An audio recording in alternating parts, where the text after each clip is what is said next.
What an enormous honor it is to be here with you today on this sunny afternoon by the lagoon. We're here in the presence of your mentors, family members, and friends to celebrate your remarkable achievements. Let's take another moment to thank those who made it possible for you to be here today.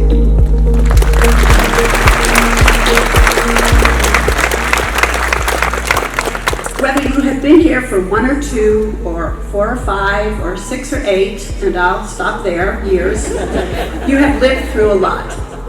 5 years ago, the pandemic shut us down, and then the murder of George Floyd reignited the Black Lives Matter movement. 4 years ago, the date January 6th took on new meaning. 3 years ago, Russia attacked Ukraine.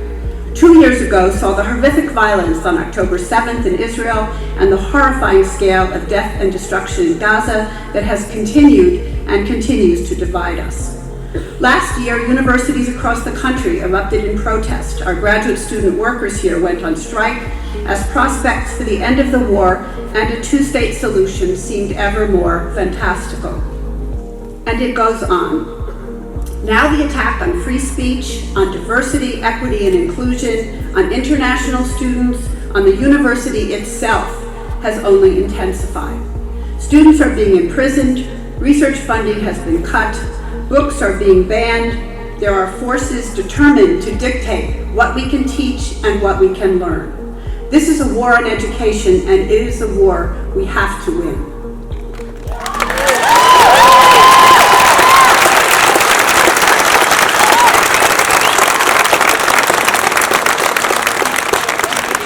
But as a radical optimist, I'll paraphrase the late gay activist and politician Harvey Milk. You have to have hope. Hope for a better world, hope for a better tomorrow, hope that all will be all right. As so many of the troubling events of the last years demonstrate, injustice calls forth protest and determination to fight for justice. Times are difficult, but you have made it through, and many of you have already, in your own way, begun the work of making the world a better place.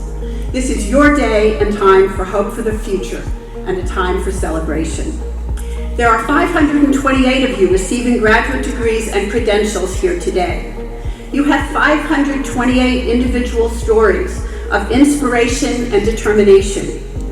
What you have accomplished collectively, your research and creative work in labs, studios, practice rooms, libraries, archives, the field, along with your teaching and mentoring, is nothing short of breathtaking.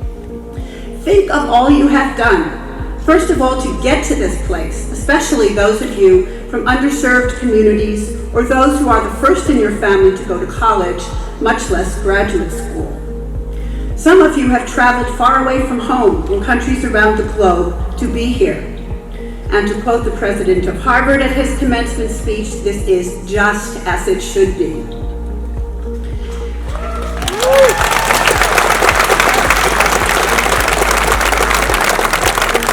Some of you are parents, some of you are veterans, some of you came back to graduate school after other careers. You are of different races and ethnicities, different class backgrounds, different nationalities, different religions, different genders, different sexualities, different physical abilities. Some of you came well prepared for the challenges you have faced, having found support for this road from the beginning. Some of you felt lucky to have found a family member or mentor or supporter who believed in you and knew that this was something you could do. We celebrate the diversity you represent and the barriers so many of you have overcome to be here at this moment. And we celebrate what you have accomplished and what you will take out into the world. This is a moment in time when your abilities and skills and commitments and passions are needed more than ever. No matter where you are headed, to a career in teaching and research, to industry, to public service, you are embarking on careers that will address the challenges we face today from multiple perspectives. Some of you will contribute to saving the environment or curing diseases. Some of you will be teaching in our wonderfully diverse California schools. Some of you will help solve our societal problems of racism, economic inequality, and other forms of injustice. Others will make scientific discoveries, create new technologies, help us understand the languages, literatures, traditions, values, and histories of our and other cultures, make beautiful art and music, help develop and then save us from artificial intelligence. And here I need to pause and affirm that ChatGPT did not write these words for me. I did, however, ask for some quirky advice to offer you, and here is just a small sample. You've mastered the art of writing 100 pages to say, it depends. Never lose that superpower. Don't be afraid to fail, just make sure you cite yourself when you do. And the phrase, let's unpack this, should only be used in seminars, not relationships. But I digress. In all sorts of ways, no matter your discipline, you will be making a difference in this world and beyond.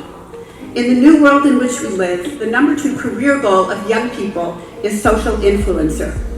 Number 1 is doctor, but they don't mean the kind of doctor being hooded here today, I'm afraid. But I wish young people did aspire to graduate degrees, because in fact you are all, whatever degree you are receiving today, the real influencers. We are proud of you. We are proud of what you are taking away from UC Santa Barbara and what you will give back to the communities you serve. One of the slogans of the student movement on campus has been, education is a right, not a privilege. Education should be a right, but in reality it remains a privilege, and this is even more the case for a graduate education. I urge you to remember and honor that privilege, to take every advantage of that privilege, and to make the best possible use of it. But at this moment, just celebrate. Celebrate yourselves, celebrate the people who helped get you to this day, celebrate your accomplishments. Whether you came with a lot of privilege or very little, take the privilege you have now and go out in the world and give back, pay forward, do good. My own commencement ceremony so many years ago ended with the memorable line, "Welcome to the ancient and honorable community of scholars." Let me add to that, put your membership in that ancient and honorable community to good use, defending what we stand for at the University of California, Santa Barbara. Congratulations to you all.